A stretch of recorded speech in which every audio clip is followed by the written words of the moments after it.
Revenue ജില്ലാ school കലോത്സവത്തിന് ബുധനാഴ്ച അരങ്ങുണരും. 3 ജില്ലകളിൽ ഒരേ ദിനം കലോത്സവം നിശ്ചയിച്ചത് വിധികർത്താക്കൾക്ക് തിരിച്ചടിയായി. ദേശമംഗലത്തെ ഉരുൾപൊട്ടൽ ദുരിതബാധിതർ കടുത്ത അവഗണനയിൽ. 33 കുടുംബങ്ങൾ ദുരിതാശ്വാസ ക്യാമ്പിൽ തുടരുന്നു. സഹായധനമായി ലഭിച്ചത് തുച്ഛമായ തുക.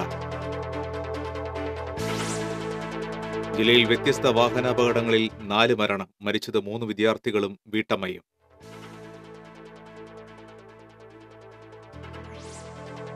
തൃശൂരിൽ വൻ മയക്കുമരുന്ന് വേട്ട. 25 ലക്ഷം രൂപ വിലമതിക്കുന്ന ചരസുമായി 2 യുവാക്കളെ ജില്ലാ ക്രൈംബ്രാഞ്ച് പിടികൂടി. പാവറട്ടി പെരിങ്ങാട് പുഴയോരത്തെ അനധികൃത കയ്യേറ്റങ്ങൾ കണ്ടെത്താനുള്ള സർവേ നടപടികൾ അന്തിമഘട്ടത്തിലേക്ക്. സ്വകാര്യ വ്യക്തികൾ കയ്യേറി കൈവശം വെച്ചിരിക്കുന്നത് 234 ഏക്കർ പുറമ്പോക്ക് ഭൂമി. ജലവിഭവ വകുപ്പ് മന്ത്രിയായി കെ കൃഷ്ണൻകുട്ടി സത്യപ്രതിജ്ഞ ചെയ്ത് അധികാരമേറ്റു. ചിറ്റൂർ MLA ആയ കൃഷ്ണൻകുട്ടി മന്ത്രിയാകുന്നത് ആദ്യമായി. നമസ്കാരം. റവന്യൂ ജില്ലാ സ്കൂൾ കലോത്സവത്തിന് ബുധനാഴ്ച അരങ്ങുണരും. പ്രളയത്തെ തുടർന്ന് ലളിതമായ രീതിയിലാണ് കലാമേള സംഘടിപ്പിച്ചിട്ടുള്ളത്. ആർഭാടമില്ലെങ്കിലും സാംസ്കാരിക നഗരിയിൽ കലാമേള ചാരുത ഒട്ടും കുറയാതെ അണിയിച്ചൊരുക്കാനുള്ള അവസാനവട്ട ശ്രമത്തിലാണ് സംഘാടകർ. ഉദ്ഘാടനവും ഘോഷയാത്രയും സമാപന യോഗവും സമ്മാനദാനവുമില്ലാതെ ലളിതമായ രീതിയിലാണ് കലോത്സവം അരങ്ങേറുക. ശക്തന്റെ തട്ടകത്ത് 24 വേദികളിലായാണ് കൗമാര കലാമേള അരങ്ങേറുക. ആദ്യ ദിനം 3854 വിദ്യാർത്ഥികളും രണ്ടാം ദിനം 1984 മത്സരാർത്ഥികളും മേളയിൽ പങ്കെടുക്കും. 122 അപ്പീലുകളാണ് ഇതുവരെ ലഭിച്ചിട്ടുള്ളത്. കഴിഞ്ഞ വർഷം 247 അപ്പീലുകൾ ജില്ലാ കലോത്സവത്തിൽ അനുവദിച്ചിരുന്നു. പ്രത്യേക വേദികളും പന്തലുകളും ഒഴിവാക്കി സ്ഥിരം വേദികളിലാണ് മേള ഇത്തവണ ഒരുക്കിയിട്ടുള്ളത്. 8 ലക്ഷത്തോളം രൂപ ചിലവ് വരുമെങ്കിലും സർക്കാരിൽ നിന്നും മേളയ്ക്കായി ഇതുവരെ ഫണ്ടൊന്നും ലഭ്യമായിട്ടില്ല. കഴിഞ്ഞ വർഷം കലാമേള, കായികമേള, ശാസ്ത്രമേള എന്നിവയ്ക്കായി 38 ലക്ഷം രൂപ സർക്കാർ നൽകിയിരുന്നു. വിദ്യാർത്ഥികളിൽ നിന്നും അധ്യാപകരിൽ നിന്നും പിരിവെടുത്തും സ്പോൺസർഷിപ്പിലൂടെയുമാണ് ആവശ്യമായ ഫണ്ട് കണ്ടെത്തിയതെന്ന് പ്രോഗ്രാം കൺവീനർ PI യൂസഫ് പറഞ്ഞു. നമ്മൾ ഈ പ്രളയവുമായി ബന്ധപ്പെട്ട് ഒരുപാട് സാമ്പത്തിക പ്രതിസന്ധി ഉണ്ടെങ്കിൽ പോലും നമ്മൾ കുട്ടികളുടെ കലാപരിപാടികളിലേക്ക് ഒരു മാറ്റവും ഒരു കുറവും വരാത്ത വിധത്തിൽ അവർക്ക് അവതരിപ്പിക്കാൻ എല്ലാ സാഹചര്യങ്ങളും ഉണ്ടാക്കുന്നുണ്ട്. നമുക്ക് ഇപ്പോഴും സ്റ്റേജിന് പന്തലില്ല എങ്കിൽ പോലും പരിമിതമായ സ്ഥലത്ത് നിന്നുകൊണ്ട് അവർ നന്നായി പരിപാടി അവതരിപ്പിക്കാനുള്ള എല്ലാ സൗകര്യങ്ങളും പ്രോഗ്രാം കമ്മിറ്റി ചെയ്തിട്ടുണ്ട്. അത് ഫണ്ട് ഇപ്പോൾ നമ്മൾ ചെയ്തിരിക്കുന്നത് എല്ലാ സബ് ജില്ലയിലെ ഓരോ 9, 10, 11, 12 കുട്ടികളിൽ നിന്ന് കുറച്ച് പൈസ പിരിച്ചു. അധ്യാപകർ 200 രൂപ പിരിച്ചു. ആ പൈസ കൊണ്ടാണ് ഇപ്പോൾ സബ് ജില്ല കലാമേള, കായികമേള, ശാസ്ത്രമേള നടത്തുന്നത്. മത്സരാർത്ഥികൾക്കുള്ള ഭക്ഷണമടക്കമുള്ള ക്രമീകരണങ്ങളും വിദ്യാർത്ഥികൾക്കുള്ള ഭക്ഷണമടക്കമുള്ള ക്രമീകരണങ്ങളും വിധികർത്താക്കളെ കണ്ടെത്തുന്നതുമടക്കമുള്ള ഭാരിച്ച ചുമതലകൾ വെല്ലുവിളിയാണെങ്കിലും പരിമിതമായ സൗകര്യങ്ങളോടെ എല്ലാം സജ്ജമാക്കി കഴിഞ്ഞു. മാർഗംകളി, മൂകാഭിനയം, തിരുവാതിരക്കളി, നാടകം, Ottamthullal, Bharatanatyam, Kuchipudi, Parichamuttukali, Poorakkali, Kolkali, Arabanamuttu, mono act, mimicry, band മേളം എന്നിവയാണ് ആദ്യ ദിവസത്തെ ആകർഷക ഇനങ്ങൾ. കലോത്സവത്തിന്റെ പ്രധാന മത്സരങ്ങൾ TCV തത്സമയം പ്രേക്ഷകരിലേക്ക് എത്തിക്കും. കലോത്സവ വിശേഷങ്ങൾ അണിനിരത്തിയ പ്രത്യേക കലോത്സവ വാർത്തയും 2 ദിവസവും രാത്രി 9 മുതൽ 10 മണി വരെ TCVയിൽ സംപ്രേഷണം ചെയ്യും. News desk TCV. 3 ജില്ലകളിൽ ഒരേ ദിനം കലോത്സവം നിശ്ചയിച്ചത് മൂലം വലഞ്ഞ് അധ്യാപകരും വിധികർത്താക്കളും. തൃശൂർ, പാലക്കാട്, മലപ്പുറം ജില്ലകളിലാണ് ഒരേ ദിനം ജില്ലാ കലോത്സവം നടക്കുന്നത്. 28, 29 തീയതികളിലാണ് തൃശൂർ റവന്യൂ ജില്ലാ കലോത്സവം. പാലക്കാട് ജില്ലയിലും ഇതേ ദിനം തന്നെയാണ് കലോത്സവം. മലപ്പുറത്ത് 28-ാം തീയതി കലോത്സവമുണ്ട്. ഒരേ ദിനം 3 സമീപ ജില്ലകളിൽ കലോത്സവം വന്നതോടെ വലഞ്ഞത് കലാധ്യാപകരാണ്. 3 ജില്ലകളിലും ശിഷ്യരുള്ള അധ്യാപകർക്ക് ഒരിടത്ത് മാത്രമേ എത്താനാകൂ. ഓട്ടംതുള്ളൽ, കൂടിയാട്ടം തുടങ്ങിയ ഇനങ്ങളിൽ അധ്യാപകർ തന്നെ പക്കമേളമൊരുക്കുന്ന പതിവുണ്ട്. 3 ജില്ലകളിലും ഒരേ ദിനം കലോത്സവമായതോടെ വിധികർത്താക്കളെ നിശ്ചയിക്കുന്നതിലും ആശങ്ക ഉയർന്നിരുന്നു. വിധികർത്താക്കളെ പല ജില്ലയും നേരത്തെ നിശ്ചയിച്ചു എന്നതിനൊപ്പം ചില കലാരൂപങ്ങളിൽ വിധികർത്താക്കളാകേണ്ടവർ പരിമിതമാണ് എന്നതും ആശങ്കയ്ക്കിടയാക്കി. കഴിഞ്ഞ വർഷം ഒരേ ദിവസങ്ങളിൽ വിവിധ ജില്ലകളിൽ കലോത്സവം നിശ്ചയിച്ചത് പരാതിക്കിടയാക്കിയിരുന്നു. അടുത്ത മാസം 7, 8, 9 തീയതികളിലാണ് സംസ്ഥാന കലോത്സവം. ഇനിയും നീട്ടിവെക്കാനാവില്ല എന്നതിനാലാണ് ജില്ലാ കലോത്സവം തിരക്കിട്ട് നടത്തുന്നത്. സ്റ്റേജിന മത്സരങ്ങൾ 2 ദിനം മാത്രമാണുള്ളത്. വിവിധ മത്സരങ്ങളിൽ പങ്കെടുക്കുന്ന മത്സരാർത്ഥികൾക്ക് സമയപരിമിതി തടസ്സമാകുമെന്ന ആശങ്കയുമുണ്ട്. TCV, തൃശൂർ. ദേശമംഗലത്തെ ഉരുൾപൊട്ടൽ ദുരിതബാധിതർക്ക് ലഭിച്ചത് നിസ്സാര തുക മാത്രം. 33 കുടുംബങ്ങൾ ഇപ്പോഴും ദുരിതാശ്വാസ ക്യാമ്പിലാണ്. പട്ടികജാതി കുടുംബങ്ങൾക്ക് ലഭിച്ചത് 5000 രൂപ മാത്രം. പ്രളയം കഴിഞ്ഞ് 100 ദിവസം കഴിയുമ്പോഴും ദേശമംഗലം ദുരിതാശ്വാസ ക്യാമ്പിൽ 33 കുടുംബങ്ങൾ ഇപ്പോഴുമുണ്ട്. ദുരന്തം എല്ലാം തകർത്തെറിയുകയും തങ്ങളുടെ പ്രിയപ്പെട്ട 4 പേരുടെ ജീവൻ കവരുകയും ചെയ്തിട്ടും ആനുകൂല്യങ്ങളൊന്നും ലഭിക്കാതെ വേദനയുടെ കയത്തിലാണ് ദേശമംഗലം പള്ളം കൊറ്റമ്പത്തൂർ കോളനി വാസികൾ. വീടുകളിലേക്ക് ഇനിയൊരിക്കലും മടങ്ങാൻ കഴിയാത്ത വിധം പ്രകൃതി ദുരന്തം എല്ലാം തകർത്തെറിഞ്ഞിട്ട് 100 ദിവസം പിന്നിട്ട് കഴിഞ്ഞു. ദുരിതബാധിതരായ ആകെയുള്ള 33 കുടുംബങ്ങളിൽ 23 കുടുംബങ്ങളും ഇപ്പോഴും ദേശമംഗലം പഞ്ചായത്ത് കോംപ്ലക്സിലെ ദുരിതാശ്വാസ ക്യാമ്പിലാണ് കഴിയുന്നത്. 10 കുടുംബങ്ങൾ സ്ഥലക്കുറവ് മൂലം വേറെയാണ് താമസിക്കുന്നത്. ക്യാമ്പിൽ കഴിഞ്ഞിരുന്ന എല്ലാവർക്കും ബാങ്ക് അക്കൗണ്ടിലേക്ക് 10,000 രൂപ വീതം കൈമാറിയെന്ന് അധികൃതർ അവകാശപ്പെടുമ്പോഴും ഈ പാവങ്ങൾക്ക് ചില്ലിക്കാശ് പോലും ലഭിച്ചിട്ടില്ല. ക്യാമ്പ് സന്ദർശനത്തിനെത്തുന്ന അധികൃതരോടും ജനപ്രതിനിധികളോടും ഇവർ തങ്ങളുടെ സങ്കടം നിരന്തരം പറയുന്നുണ്ടെങ്കിലും മറുപടിയോ നടപടിയോ ഉണ്ടായിട്ടില്ല. ഉരുൾപൊട്ടലിനെ തുടർന്ന് 128 പേരെയാണ് ദുരിതാശ്വാസ ക്യാമ്പിലേക്ക് മാറ്റിയിരുന്നത്. ഇതിൽ ഒരു വയോധിക ശ്വാസതടസ്സം മൂലം ക്യാമ്പിൽ വെച്ച് മരണമടഞ്ഞത് കഴിഞ്ഞ മാസമാണ്. പ്രളയക്കെടുതി മൂലം ദുരിതത്തിലായ പട്ടികജാതി കുടുംബങ്ങൾക്ക് സമാശ്വാസമായി നൽകിയത് 5,000 രൂപയാണ്. പ്രളയത്തെ അതിജീവിച്ചുവെന്ന് അധികൃതർ അവകാശവാദം ഉന്നയിക്കുമ്പോഴും പ്രളയബാക്കിയായി ഇവരുടെ ദുരിതം അവശേഷിക്കുകയാണ്. TCV ചെറുതുരുത്തി. കരൂപ്പടന്ന പുതിയ റോഡിൽ നിയന്ത്രണം വിട്ട ബൈക്ക് വൈദ്യുതി തൂണിലിടിച്ച് വിദ്യാർത്ഥി മരിച്ചു. വെള്ളാങ്ങല്ലൂർ ബ്ലോക്ക് ജംഗ്ഷനിൽ മണ്ടേരിക്കുന്ന് വീട്ടിൽ മുസ്തഫ മകൻ 18 വയസ്സുള്ള ഷംനാദാണ് മരിച്ചത്. കൊടുങ്ങല്ലൂർ മോഡേൺ ആശുപത്രിയിൽ എത്തിച്ചുവെങ്കിലും ജീവൻ രക്ഷിക്കാനായില്ല. ഇരിങ്ങാലക്കുട പോലീസ് തുടർ നടപടികൾ സ്വീകരിച്ചു. ഇരിങ്ങാലക്കുട ജ്യോതിസ് കോളേജിലെ 1ാം വർഷ ബിരുദ വിദ്യാർത്ഥിയാണ് ഷംനാദ്. ഇരിങ്ങാലക്കുടയിൽ ദമ്പതികൾ സഞ്ചരിച്ചിരുന്ന സ്കൂട്ടറിൽ ബസ്സിടിച്ച് വീട്ടമ്മ മരിച്ചു. നടവരമ്പ് സ്വദേശി പുളിയത്ത് പറമ്പിൽ ശശിധരന്റെ ഭാര്യ 48 വയസ്സുള്ള ഷീലയാണ് മരിച്ചത്. ഇരിങ്ങാലക്കുട ജനറൽ ആശുപത്രിയിലെ നഴ്സിംഗ് അസിസ്റ്റന്റാണ് ഷീല. ജോലി കഴിഞ്ഞ് ഭർത്താവിനോടൊപ്പം മടങ്ങുമ്പോൾ സഹകരണ ആശുപത്രിക്ക് സമീപം വെച്ചാണ് KSRTC ബസ് സ്കൂട്ടറിൽ ഇടിച്ചത്. അപകടസ്ഥലത്ത് വെച്ച് തന്നെ മരണം സംഭവിക്കുകയായിരുന്നു. ഭർത്താവ് ശശിധരനെ പരിക്കുകളോടെ ഇരിങ്ങാലക്കുട സഹകരണ ആശുപത്രിയിൽ പ്രവേശിപ്പിച്ചു.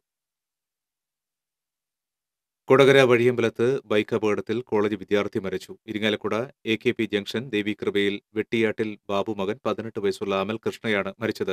അമൽ ഓടിച്ചിരുന്ന ബൈക്ക് നിയന്ത്രണം വിട്ട് മതിലിൽ ഇടിച്ചാണ് അപകടം. ജൂബിലി മിഷൻ ആശുപത്രിയിൽ എത്തിച്ചുവെങ്കിലും ജീവൻ രക്ഷിക്കാനായില്ല. കൊടകര സഹൃദയ കോളേജിൽ സൈക്കോളജി 1ാം വർഷ ബിരുദ വിദ്യാർത്ഥിയായിരുന്നു അമൽ കൃഷ്ണ. വാഹനാപകടത്തിൽ പരിക്കേറ്റ് ചികിത്സയിലായിരുന്ന കോളേജ് വിദ്യാർത്ഥി മരിച്ചു. എരുമപ്പെട്ടി ആദൂർ പാപ്പാളി വീട്ടിൽ അബ്ദുൾ സമദിന്റെ മകൻ 23 വയസ്സുള്ള ഫയാസാണ് മരിച്ചത്. ഞായറാഴ്ച രാത്രിയിൽ ഒല്ലൂരിൽ വെച്ചായിരുന്നു അപകടം. ഫയാസ് സഞ്ചരിച്ചിരുന്ന ബൈക്ക് നിയന്ത്രണം വിട്ട് റോഡരികിലെ മരത്തിലിടിക്കുകയായിരുന്നു. ജൂബിലി മിഷൻ ആശുപത്രിയിൽ ചികിത്സയിലിരിക്കെയായിരുന്നു മരണം. തൃശൂർ സെന്റ് തോമസ് കോളേജിലെ BBA അവസാന വർഷ വിദ്യാർത്ഥിയാണ് ഫയാസ്.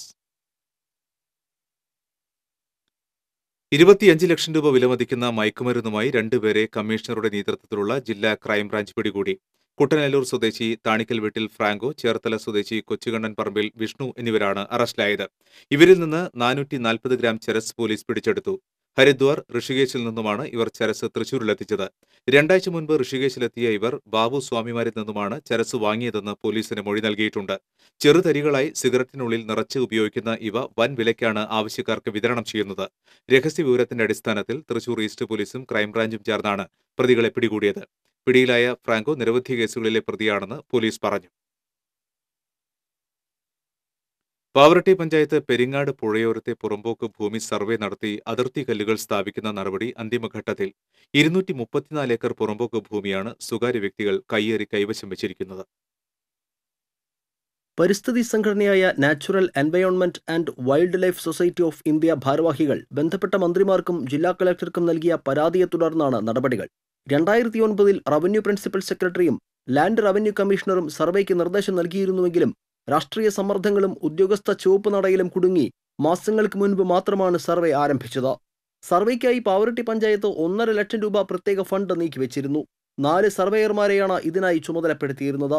ജില്ലാ ഫസ്റ്റ് ഗ്രേഡ് സർവേയർമാരുടെ നേതൃത്വത്തിലായിരുന്നു സർവേ. 3 സർവേയർമാരുടെ നേതൃത്വത്തിൽ പുറമ്പോക്ക് ഭൂമിയുടെ ഭൂരിഭാഗം ഭാഗങ്ങളിലും സർവേ പൂർത്തിയാക്കി. പഞ്ചായത്തിന് ലഭിച്ച സർവേ സ്കെച്ച് പ്രകാരം കഴിഞ്ഞ ദിവസം ഇവിടങ്ങളിൽ panchayat member VK Joseph, senior clerk PV Vinod Kumar എന്നിവരുടെ നേതൃത്വത്തിൽ അതിർത്തി കല്ലുകൾ സ്ഥാപിക്കുകയും ചെയ്തിട്ടുണ്ട്.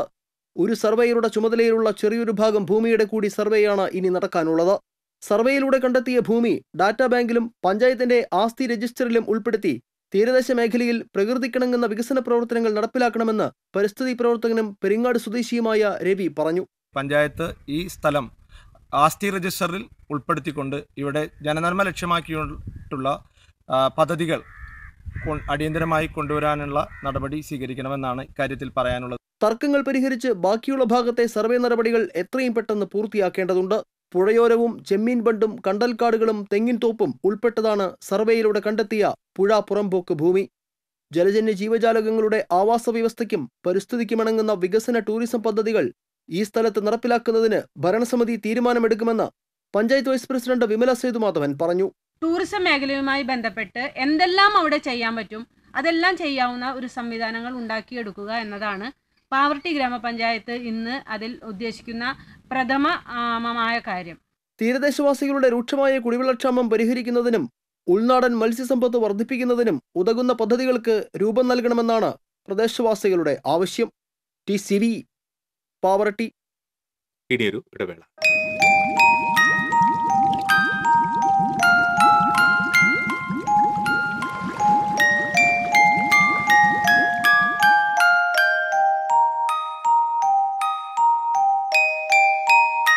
വാർത്തകൾ തുടരാം. കെ കൃഷ്ണൻകുട്ടി മന്ത്രിയായി സത്യപ്രതിജ്ഞ ചെയ്ത് അധികാരമേറ്റു. ജലവിഭവ വകുപ്പ് മന്ത്രിയായാണ് ജനതാദൾ എസിന്റെ കൃഷ്ണൻകുട്ടി ചുമതലയേറ്റത്. രാജ്ഭവനിൽ നടന്ന ചടങ്ങിൽ ഗവർണർ P സദാശിവം സത്യവാചകം ചൊല്ലിക്കൊടുത്തു. മുഖ്യമന്ത്രിയടക്കം മറ്റു മന്ത്രിമാരും ചടങ്ങിൽ പങ്കെടുത്തു. പാർട്ടി ദേശീയ നേതൃത്വത്തിന്റെ നിർദ്ദേശപ്രകാരം മാത്യു ടി തോമസ് രാജിവെച്ചതോടെയാണ് കൃഷ്ണൻകുട്ടി മന്ത്രിയായത്. ചിറ്റൂർ MLA കെ കൃഷ്ണൻകുട്ടി ആദ്യമായാണ് മന്ത്രിയാകുന്നത്. നേരത്തെ JDS സംസ്ഥാന അധ്യക്ഷനായിരുന്നു അദ്ദേഹം. സർക്കാരിന്റെ ശബരിമലയിലേതടക്കമുള്ള നിലപാടിൽ പ്രതിഷേധിച്ച് UDF സത്യപ്രതിജ്ഞാ ചടങ്ങ് ബഹിഷ്കരിച്ചു. അതേസമയം BJPയുടെ ഏക MLA O രാജഗോപാൽ ചടങ്ങിൽ പങ്കെടുത്തു. സ്കൂൾ ബാഗ് ഭാരം കുറയ്ക്കണമെന്ന ഉത്തരവ് നടപ്പിലാക്കുമോ എന്ന് കണ്ടറിയണം. ബാഗുകളുടെ ഭാരം കുറയ്ക്കാൻ നേരത്തെ മനുഷ്യാവകാശ കമ്മീഷനും ഉത്തരവിട്ടിരുന്നു. കുറഞ്ഞത് 2 പാഠപുസ്തകങ്ങൾ, നോട്ട് ബുക്കുകൾ, school diary, pencil pouch, water bottle, lunch box എന്നിവയുണ്ടാകും ഒരു 1ാം ക്ലാസ്സുകാരന്റെ ബാഗിൽ. ചിലപ്പോൾ സ്നാക്സ് ബോക്സും കുടയുമുണ്ടാകും. 3 മുതൽ 5 കിലോ വരെ ഭാരമുണ്ടാകും ഈ ബാഗിന്. 20 കിലോ ഭാരമുള്ള കുട്ടി ചുമക്കുന്നത് തന്റെ 4/1 ഭാരം. ഇനി ലോകാരോഗ്യ സംഘടന നിർദ്ദേശിച്ച കണക്ക് കാണാം. ഒരു കുട്ടിയുടെ ബാഗിന്റെ ഭാരം ശരീരഭാരത്തിന്റെ 10% മതി എന്നതാണ് കണക്ക്. അതായത് 20 കിലോ തൂക്കമുള്ള കുട്ടിയുടെ ബാഗിന്റെ ഭാരം 2 കിലോ മതി. കുട്ടികൾക്ക് ആശ്വാസമായി മാനവ വിഭവശേഷി മന്ത്രാലയം ഉത്തരവിറക്കിയിട്ടുണ്ടെങ്കിലും വിദ്യാലയങ്ങൾ ഇത് പാലിക്കുന്നത് സംബന്ധിച്ച് കണ്ടറിയേണ്ടിയിരിക്കുന്നു. പ്രത്യേകിച്ച് സ്വകാര്യ വിദ്യാലയങ്ങൾ. സ്കൂൾ ബാഗുകളുടെ ഭാരം ക്രമപ്പെടുത്തണമെന്ന് നേരത്തെ മനുഷ്യാവകാശ കമ്മീഷന്റെ ഉത്തരവുണ്ടായിരുന്നു. എന്നാൽ ഇത് നടപ്പായില്ല. മഴക്കാലത്ത് കുട്ടികളെ ഷൂസും സോക്സും ധരിക്കാൻ നിർബന്ധിക്കരുതെന്ന് ബാലാവകാശ കമ്മീഷന്റെ ഉത്തരവുമുണ്ടായിരുന്നു. ഇതും കടലാസിലൊതുങ്ങി. വാട്ടർ ബോട്ടിലിന്റെ ഭാരം ഒഴിവാക്കാൻ ക്ലാസ് മുറികളിൽ തിളപ്പിച്ചാറിയ വെള്ളം വേണമെന്ന DPIയുടെ ഉത്തരവിന്റെ അവസ്ഥയും തദൈവ. പുതിയ ഉത്തരവ് പാലിക്കാനാവില്ലെന്ന പ്രഖ്യാപനവുമായി ഇപ്പോൾ തന്നെ ഒരു വിഭാഗം രംഗത്തെത്തിയിട്ടുണ്ട്. വിദ്യാലയത്തിൽ കൊണ്ടുപോകുന്ന പുസ്തകങ്ങളെല്ലാം കുട്ടികൾക്ക് ഉപയോഗിക്കേണ്ടി വരുന്നില്ല. ടൈം ടേബിൾ അനുസരിച്ച് പുസ്തകങ്ങൾ എത്തിക്കണമെന്ന് നിർബന്ധമാണ് താനും. ഏതാനും പുസ്തകങ്ങൾ വിദ്യാലയത്തിൽ തന്നെ സൂക്ഷിക്കുന്നതുൾപ്പെടെയുള്ള പരിഷ്കരണങ്ങളിലൂടെ ബാഗിന്റെ ഭാരം കുറയ്ക്കാനാകും. പുതിയ ഉത്തരവിന്റെ പശ്ചാത്തലത്തിലെങ്കിലും ബാഗുകളുടെ ഭാരം കുറയ്ക്കാനുള്ള നടപടികൾ കൈക്കൊണ്ടില്ലെങ്കിൽ പഠനത്തിന്റെ പേരിലുള്ള കുട്ടികളോടുള്ള ദ്രോഹം തുടർക്കഥയാകും. TCV തൃശൂർ. ഏനമാവ് റെഗുലേറ്ററിനോട് ചേർന്ന് താൽക്കാലിക വളയംകെട്ട് നിർമ്മാണത്തിന് നടപടികൾ തുടങ്ങി. ഏനമാവ് പുഴയിൽ നിന്നും പാടശേഖരങ്ങളിലേക്ക് ഉപ്പുവെള്ളം കയറാതിരിക്കാനാണ് റെഗുലേറ്ററിന് ചേർന്ന് മണ്ണും ഓലയും മുളയും ഉപയോഗിച്ച് താൽക്കാലിക വളയംകെട്ട് നിർമ്മിക്കുന്നത്. വളയംകെട്ടിന്റെ നിർമ്മാണത്തിനായി ഇറിഗേഷൻ വകുപ്പ് ഉദ്യോഗസ്ഥർ ഏനമാവിലെത്തി എസ്റ്റിമേറ്റ് എടുത്തു. Irrigation assistant executive engineer KK Subhash, assistant engineer E Prasanna എന്നിവരുടെ നേതൃത്വത്തിലുള്ള സംഘമാണ് പരിശോധനയ്ക്ക് എത്തിയത്. മുൻ വർഷങ്ങളിൽ വളയംകെട്ട് നിർമ്മിക്കാൻ വൈകിയതിനെ തുടർന്ന് കോൾപ്പടവിൽ ഉപ്പുവെള്ളം കയറി ശുദ്ധജല സ്രോതസ്സുകൾ മലിനമായതും കൃഷിനാശം സംഭവിച്ചതും ഒട്ടേറെ പ്രതിഷേധങ്ങൾക്ക് ഇടയാക്കിയിരുന്നു. സംസ്ഥാന പട്ടികജാതി പട്ടിക ഗോത്രവർഗ കമ്മീഷൻ തൃശൂരിൽ നടത്തിയ പരാതി പരിഹാര അദാലത്തിന്റെ ആദ്യ ദിനത്തിൽ 95 കേസുകൾ പരിഗണിച്ചു. ഇതിൽ 61 കേസുകൾ തീർപ്പാക്കിയതായി commission chairman BS Mavoji. Collectorate conference ഹാളിൽ 2 ദിവസങ്ങളായി നടക്കുന്ന പരാതി പരിഹാര അദാലത്തിന്റെ ആദ്യ ദിനത്തിന് ശേഷം മാധ്യമപ്രവർത്തകരോട് സംസാരിക്കുകയായിരുന്നു കമ്മീഷൻ ചെയർമാൻ. പരിഗണിച്ച പരാതികളിലധികവും പോലീസിൽ നിന്നും പരാതിക്കാർക്ക് നീതി ലഭിച്ചില്ല എന്നത് സംബന്ധിച്ചായിരുന്നു. പട്ടികജാതി പട്ടികവർഗങ്ങൾക്കെതിരായ അതിക്രമം തടയുന്ന സ്പെഷ്യൽ ആക്ട് അനുസരിച്ച് കേസെടുക്കാൻ പോലീസ് മടിക്കുന്നതായും മറ്റു ജില്ലകളെ അപേക്ഷിച്ച് തൃശൂർ ജില്ലയിലെ പോലീസ് നീതി നിർവഹണത്തിൽ അല്പം മികച്ചതാണെന്നും കമ്മീഷൻ ചെയർമാൻ പറഞ്ഞു. പിന്നെ പ്രധാനമായും ഇവിടെയുള്ള കേസുകൾ പോലീസ് സ്റ്റേഷനിൽ ചെന്ന് കഴിഞ്ഞാൽ നീതി കിട്ടുന്നില്ല. പരാതിയുമായിട്ട് ചെല്ലുമ്പോൾ പരാതി സ്വീകരിക്കുന്നില്ല, അല്ലെങ്കിൽ തന്നെ പരാതി അതിൻ്റെ ആ ഗൗരവ സ്വഭാവം അനുസരിച്ച് പരാതിയിൽ നടപടിയെടുക്കുന്നില്ല. അങ്ങനെയുള്ള കുറേ പെറ്റീഷൻസ് ഉണ്ട്. അതാണ് ഇവിടെ എല്ലാം ഹിയറിംഗ് നടത്തിക്കൊണ്ടിരിക്കുന്നത്. എങ്കിലും ഒരു 4-5 കേസുകളിലെങ്കിലും ഇവിടെ അട്രോസിറ്റീസ് ആക്ട് ഇട്ട് കേസ് എടുത്തിട്ടുണ്ട്. പ്രിവെൻഷൻ ഓഫ് അട്രോസിറ്റീസ് ആക്ടിൻ്റെ പ്രൊവിഷൻ അനുസരിച്ച് കേസ് എടുക്കണമെങ്കിൽ മിക്കവാറും കമ്മീഷൻ ഇടപെട്ടതിന് ശേഷം മാത്രമേ നടക്കാറുള്ളൂ. അപ്പോൾ ഇവിടെ ഈ ജില്ലയിൽ കുറച്ച് പുരോഗതി ഉണ്ട് എന്നാണ് എനിക്ക് തോന്നുന്നത്. പട്ടികജാതി പട്ടികവർഗ വിഭാഗങ്ങൾക്ക് നീതി ലഭിക്കുന്ന കാര്യത്തിൽ തൃശൂർ ജില്ലയെ ഒരു മോഡൽ ജില്ലയായി കണക്കാക്കാമെന്നും കമ്മീഷൻ ചെയർമാൻ കൂട്ടിച്ചേർത്തു. അദാലത്തിന്റെ ആദ്യ ദിനത്തിൽ 31 പുതിയ പരാതികൾ സ്വീകരിച്ചിട്ടുണ്ട്. ബുധനാഴ്ച 60 കേസുകളാണ് കമ്മീഷൻ പരിഗണിക്കുന്നത്. പോലീസ് സംബന്ധിച്ച കേസുകൾ കഴിഞ്ഞാൽ കമ്മീഷന് മുന്നിൽ വരുന്നതിൽ കൂടുതലും വസ്തു സംബന്ധിച്ച കേസുകളാണെന്നും പല കുടുംബങ്ങൾക്കും പട്ടയം കൈവശമില്ലാത്തത് സംബന്ധിച്ച പരാതികൾ വരുന്നുണ്ടെന്നും പട്ടയം ലഭ്യമാക്കാൻ ബന്ധപ്പെട്ടവർക്ക് കമ്മീഷൻ നിർദ്ദേശം നൽകിയിട്ടുണ്ടെന്നും വ്യക്തമാക്കി. കലാമണ്ഡലത്തിലെ സത്യഭാമയ്ക്കെതിരെ RLV രാമകൃഷ്ണൻ നൽകിയ പരാതി സത്യഭാമ ഇപ്പോൾ കലാമണ്ഡലത്തിൽ ജോലിയിലില്ലാത്തതിനാൽ കമ്മീഷൻ അവസാനിപ്പിച്ചതായും ചെയർമാൻ പറഞ്ഞു. കമ്മീഷൻ ചെയർമാൻ BS മാവോജി, അംഗം അഡ്വക്കേറ്റ് PJ സിജ എന്നിവരാണ് അദാലത്തിൽ പരാതികൾ പരിഗണിച്ചത്. TCV news, Thrissur. ജില്ലയിലെ വിവിധ വാർഡുകളിൽ 29-ാം തീയതി ഉപതെരഞ്ഞെടുപ്പ് നടക്കും. ഇരിങ്ങാലക്കുട മുനിസിപ്പാലിറ്റി 2-ാം വാർഡ് ബംഗ്ലാവ്, ചേലക്കര ഗ്രാമപഞ്ചായത്ത് 2-ാം വാർഡ് വെങ്ങാനല്ലൂർ നോർത്ത്, കടവല്ലൂർ ഗ്രാമപഞ്ചായത്ത് 5-ാം വാർഡ് കോടത്തുകുണ്ട്, വള്ളത്തോൾ നഗർ ഗ്രാമപഞ്ചായത്ത് 14-ാം വാർഡ് യത്തീംഖാന, പറപ്പൂക്കര ഗ്രാമപഞ്ചായത്ത് 2-ാം വാർഡ് പള്ളം എന്നിവിടങ്ങളിലാണ് ഉപതെരഞ്ഞെടുപ്പ് നടക്കുന്നത്. ഉപതെരഞ്ഞെടുപ്പ് നടക്കുന്ന വാർഡുകളിലെ എല്ലാ സർക്കാർ, അർദ്ധ സർക്കാർ സ്ഥാപനങ്ങൾക്കും വിദ്യാഭ്യാസ സ്ഥാപനങ്ങൾക്കും പോളിംഗ് സ്റ്റേഷനുകളായി പ്രവർത്തിക്കുന്ന സ്ഥാപനങ്ങൾക്കും 29-ാം തീയതി അവധിയായിരിക്കുമെന്ന് ജില്ലാ കളക്ടർ അറിയിച്ചു. വോട്ടെണ്ണൽ 30-ാം തീയതി നടക്കും. എരുമപ്പെട്ടി മലയകം വനാതിർത്തിയിൽ പ്രവർത്തിക്കുന്ന തുകൽ സംഭരണ കേന്ദ്രത്തിനെതിരെ വ്യാപക പരാതികൾ. അനധികൃതമായി പ്രവർത്തിക്കുന്ന കേന്ദ്രം പരിസര മലിനീകരണത്തിന് കാരണമാകുന്നതായി നാട്ടുകാർ. എരുമപ്പെട്ടിക്ക് സമീപം പാലക്കാട് ജില്ലയിലെ തിരുമിറ്റക്കോട് പഞ്ചായത്തിലാണ് കേന്ദ്രം പ്രവർത്തിക്കുന്നത്. ജില്ലയ്ക്കകത്തും പുറത്തുമുള്ള അറവുശാലകളിൽ നിന്നും ശേഖരിക്കുന്ന മൃഗങ്ങളുടെ തുകൽ വൻതോതിലാണ് ഈ കേന്ദ്രത്തിൽ സംഭരിക്കുന്നത്. ഇതിനു പുറമെ അറവു മാലിന്യങ്ങളും ഇവിടെ ശേഖരിക്കുന്നുണ്ട്. തീർത്തും വൃത്തിഹീനമായ രീതിയിൽ പ്രവർത്തിക്കുന്ന സംഭരണ കേന്ദ്രം ഇപ്പോൾ നാട്ടുകാർക്ക് വലിയ രീതിയിലുള്ള ബുദ്ധിമുട്ടാണ് സൃഷ്ടിക്കുന്നത്. രൂക്ഷമായ ദുർഗന്ധമാണ് പരിസര പ്രദേശങ്ങളിൽ അനുഭവപ്പെടുന്നത്. പുഴുവരിക്കുന്ന മാംസാവശിഷ്ടങ്ങൾ പക്ഷികൾ കൊത്തി കിണറുകളിൽ കൊണ്ടിടുന്നതിനാൽ കുടിവെള്ളവും മലിനപ്പെടുന്ന അവസ്ഥയാണ്. കൂടാതെ മാംസാവശിഷ്ടങ്ങൾ ഭക്ഷിക്കാനെത്തുന്ന നായ്ക്കൾ നാട്ടുകാർക്ക് ഭീഷണിയായി മാറിയിരിക്കുകയാണ്. കേന്ദ്രത്തിൽ പണിയെടുക്കുന്ന ഇതര സംസ്ഥാന തൊഴിലാളികൾ കാട്ടുപന്നികൾ ഉൾപ്പെടെയുള്ള വന്യമൃഗങ്ങളെ വേട്ടയാടി പിടിക്കുന്നതായി പരാതി ഉയർന്നിട്ടുണ്ട്. നാട്ടുകാർ പഞ്ചായത്തിലും ആരോഗ്യ വനം വകുപ്പുകളിലും നിരവധി തവണ പരാതി നൽകുന്നുണ്ടെങ്കിലും അധികൃതർ ഇതിനെതിരെ നടപടിയെടുക്കാൻ തയ്യാറാകുന്നില്ലെന്നും ആക്ഷേപമുണ്ട്. TCV, എരുമപ്പെട്ടി. കൊച്ചിൻ ദേവസ്വം ബോർഡ് അംഗമായി തിരഞ്ഞെടുത്ത MK ശിവരാജൻ ബുധനാഴ്ച ചുമതലയേൽക്കും. കൊച്ചിൻ ദേവസ്വം ബോർഡ് ചേംബറിൽ രാവിലെ 11 മണിക്ക് സത്യപ്രതിജ്ഞാ ചടങ്ങ് നടക്കും. Devaswom board secretary VA Sheeja സത്യവാചകം ചൊല്ലിക്കൊടുക്കും. ദേവസ്വം ബോർഡിലെ നിലവിലുള്ള ഒഴിവിലേക്ക് നിയമസഭയിലെ ഹിന്ദു MLA-മാരുടെ പ്രതിനിധിയായി MK ശിവരാജനെ എതിരില്ലാതെയാണ് തിരഞ്ഞെടുത്തത്. യുവാവ് കുവൈറ്റിൽ ജയിലിലകപ്പെട്ടു. എന്തിനെന്ന് പോലും അറിയാതെ കുടുംബം കണ്ണീരോടെ കഴിയുന്നു. കൊടുങ്ങല്ലൂർ അഴീക്കോട് മരപ്പാലത്തിനു സമീപം കൊല്ലത്ത് വീട്ടിൽ കൊച്ചു മുഹമ്മദിന്റെ മകൻ 32 വയസ്സുകാരനായ നിസാറാണ് കുവൈറ്റിൽ ജയിലിൽ കഴിയുന്നത്. 4 വർഷം മുമ്പ് ഡ്രൈവർ ജോലിക്കായി വിദേശത്ത് പോയ നിസാറിനെക്കുറിച്ച് 2 വർഷമായി യാതൊരു വിവരവുമില്ലായിരുന്നു. തുടർന്ന് വീട്ടുകാർ നടത്തിയ അന്വേഷണത്തിനൊടുവിൽ ഇയാൾ ജയിലിലാണെന്ന വിവരം ലഭിച്ചു. എന്നാൽ എന്തിന്റെ പേരിലാണ് നിസാർ ജയിലിൽ അടയ്ക്കപ്പെട്ടതെന്ന ചോദ്യത്തിന് ഉത്തരം ലഭിച്ചിട്ടില്ല. ഭാര്യയും 5ഉം 4ഉം വയസ്സുള്ള മക്കളും വൃദ്ധരായ മാതാപിതാക്കളും അടങ്ങുന്നതാണ് നിസാറിന്റെ കുടുംബം. ഇളയ കുഞ്ഞിനെ നിസാർ കണ്ടിട്ടില്ല. രോഗബാധയെ തുടർന്ന് ശസ്ത്രക്രിയയ്ക്ക് വിധേയയാകുന്ന നിസാറിന്റെ മാതാവ് രോഗക്കിടക്കയിലും മകനെ ഓർത്ത് വിഷമിക്കുകയാണ്. കുവൈറ്റിലെ സുലൈബിയ ജയിലിലാണ് നിസാർ കഴിയുന്നത്.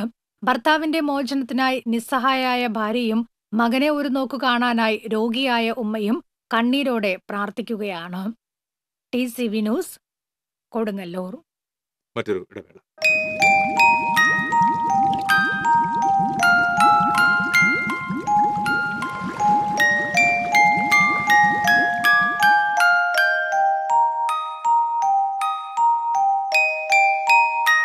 വാർത്തകളിലേക്ക്. BJP സംസ്ഥാന ജനറൽ സെക്രട്ടറി K സുരേന്ദ്രനെ വിയൂരിൽ നിന്ന് പൂജപ്പുര സെൻട്രൽ ജയിലിലേക്ക് മാറ്റി. കണ്ണൂർ ജയിലിൽ നിന്ന് ഇന്നലെയാണ് സുരേന്ദ്രനെ വിയൂർ ജയിലിൽ എത്തിച്ചത്. ജയിലിന് മുന്നിലെത്തിയ BJP പ്രവർത്തകർ തിലകമണിയിച്ചാണ് സുരേന്ദ്രനെ യാത്രയാക്കിയത്. BJP ജില്ലാ പ്രസിഡന്റ് A. നാഗേഷ് നേതൃത്വം നൽകി.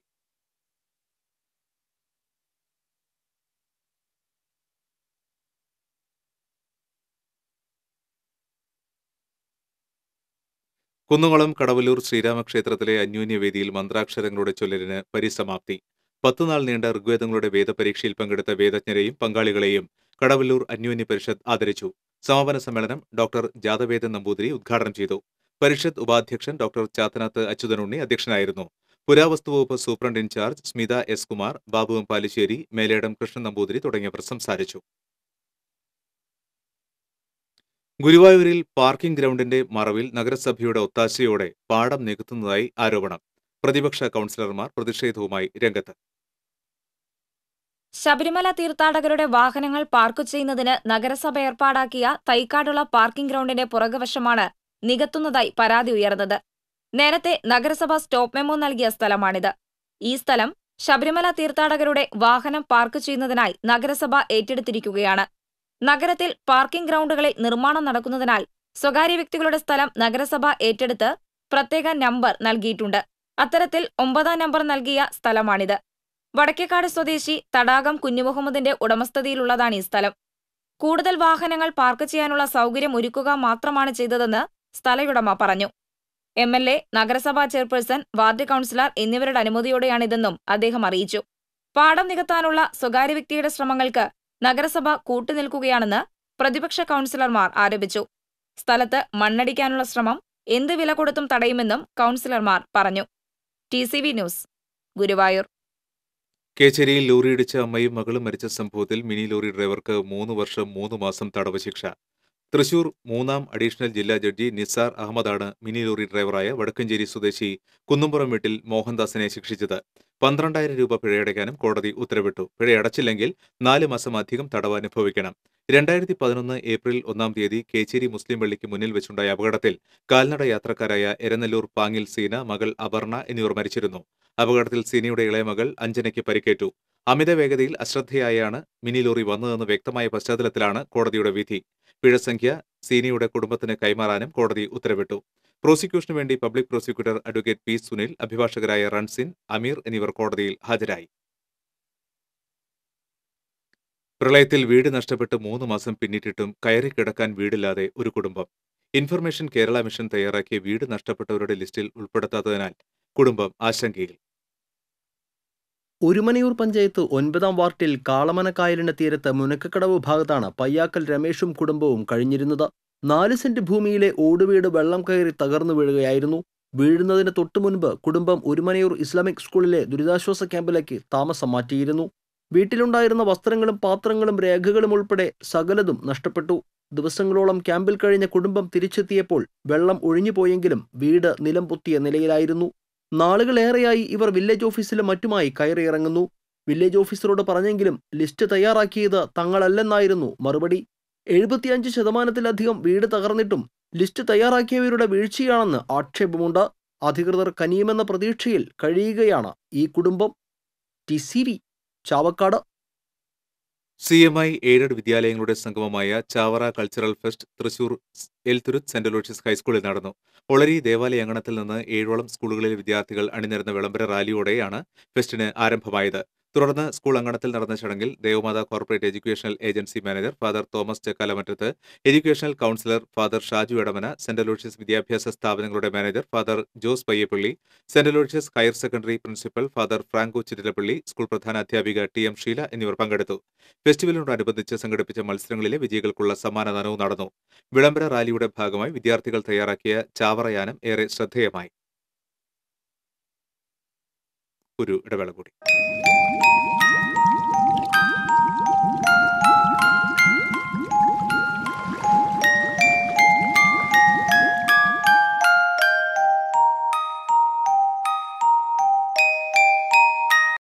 നിലമ്പൂർ കോട്ടയം പാസഞ്ചറിന്റെ പുതിയ സമയക്രമം മൂലം യാത്രക്കാർക്കുണ്ടാകുന്ന ബുദ്ധിമുട്ടിന് പരിഹാരം കാണണമെന്ന് CN ജയദേവൻ MP ദക്ഷിണ റെയിൽവേ ജനറൽ മാനേജരോട് ആവശ്യപ്പെട്ടു. പാസഞ്ചറിന്റെ സമയമാറ്റം പിൻവലിക്കുകയോ പാലക്കാട് തിരുനെൽവേലി പാലരുവി എക്സ്പ്രസിന് വടക്കാഞ്ചേരി, ഇരിങ്ങാലക്കുട, ചാലക്കുടി, അങ്കമാലി എന്നിവിടങ്ങളിൽ സ്റ്റോപ്പ് അനുവദിക്കുകയോ ചെയ്യണമെന്ന് MP ആവശ്യപ്പെട്ടു.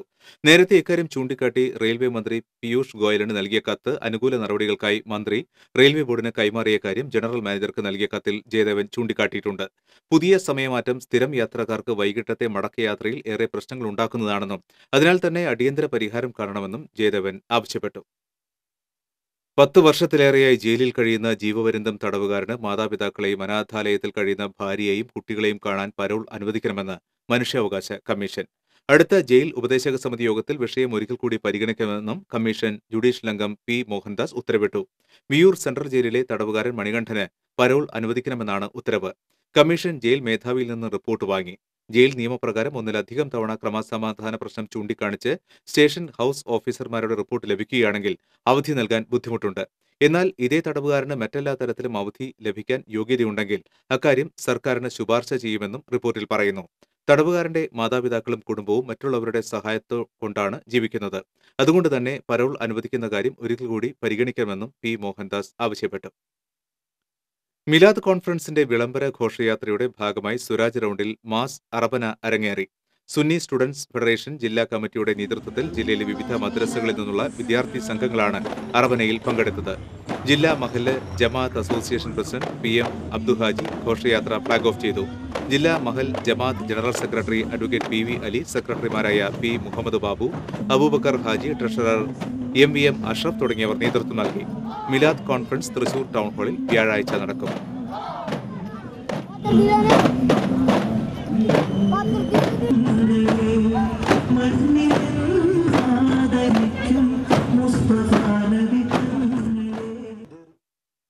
പ്രളയമുണ്ടാക്കിയ ദുരിതങ്ങളും അതിൽ നിന്ന് ഉയർക്കൊണ്ട മാനവസ്നേഹവും രക്ഷാപ്രവർത്തനവും ദുരിതാശ്വാസ ക്യാമ്പുകളിലെ ജീവിതവും ഇതിവൃത്തമാക്കി കേരള കലാമണ്ഡലം തയ്യാറാക്കിയ നവകേരളം നൃത്തശില്പം അവതരണത്തിന് തയ്യാറാവുന്നു. ഡിസംബർ 3-ാം വാരത്തിൽ തൃശൂർ തേക്കിൻകാട് മൈതാനിയിൽ വീണ്ടെടുപ്പ് കലാസാംസ്കാരിക സംഗമത്തിൽ അവതരിപ്പിക്കാനാണ് കലാമണ്ഡലത്തിലെ 30ഓളം കലാകാരന്മാർ അണിനിരക്കുന്ന നൃത്തശില്പം ഒരുങ്ങുന്നത്. ഇതിന്റെ റിഹേഴ്സൽ കേരള കലാമണ്ഡലത്തിൽ ആരംഭിച്ചു. പ്രധാന വാർത്തകൾ ഒരിക്കൽ കൂടി. റവന്യൂ ജില്ലാ സ്കൂൾ കലോത്സവത്തിന് ബുധനാഴ്ച അരങ്ങുണരും. 3 ജില്ലകളിൽ ഒരേ ദിനം കലോത്സവം നിശ്ചയിച്ചത് വിധികർത്താക്കൾക്ക് തിരിച്ചടിയായി. ദേശമംഗലത്തെ ഉരുൾപൊട്ടൽ ദുരിതബാധിതർ കടുത്ത അവഗണനയിൽ. 33 കുടുംബങ്ങൾ ദുരിതാശ്വാസ ക്യാമ്പിൽ തുടരുന്നു. സഹായധനമായി ലഭിച്ചത് തുച്ഛമായ തുക. ജില്ലയിൽ വ്യത്യസ്ത വാഹനാപകടങ്ങളിൽ 4 മരണം. മരിച്ചത് 3 വിദ്യാർത്ഥികളും വീട്ടമ്മയും.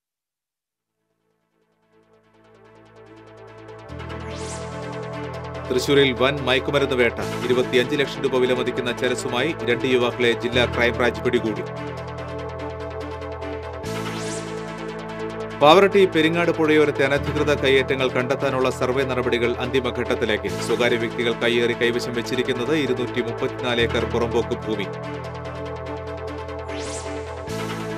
ജലവിഭവ വകുപ്പ് മന്ത്രിയായി K. കൃഷ്ണൻകുട്ടി സത്യപ്രതിജ്ഞ ചെയ്ത് അധികാരമേറ്റു. ചിറ്റൂർ MLA ആയ കൃഷ്ണൻകുട്ടി മന്ത്രിയാകുന്നത് ആദ്യമായി. ബുള്ളറ്റിൻ പൂർണ്ണമാകുന്നു. കൂടുതൽ വാർത്തകൾക്ക് TCV ഓൺലൈൻ സന്ദർശിക്കും. നമസ്കാരം.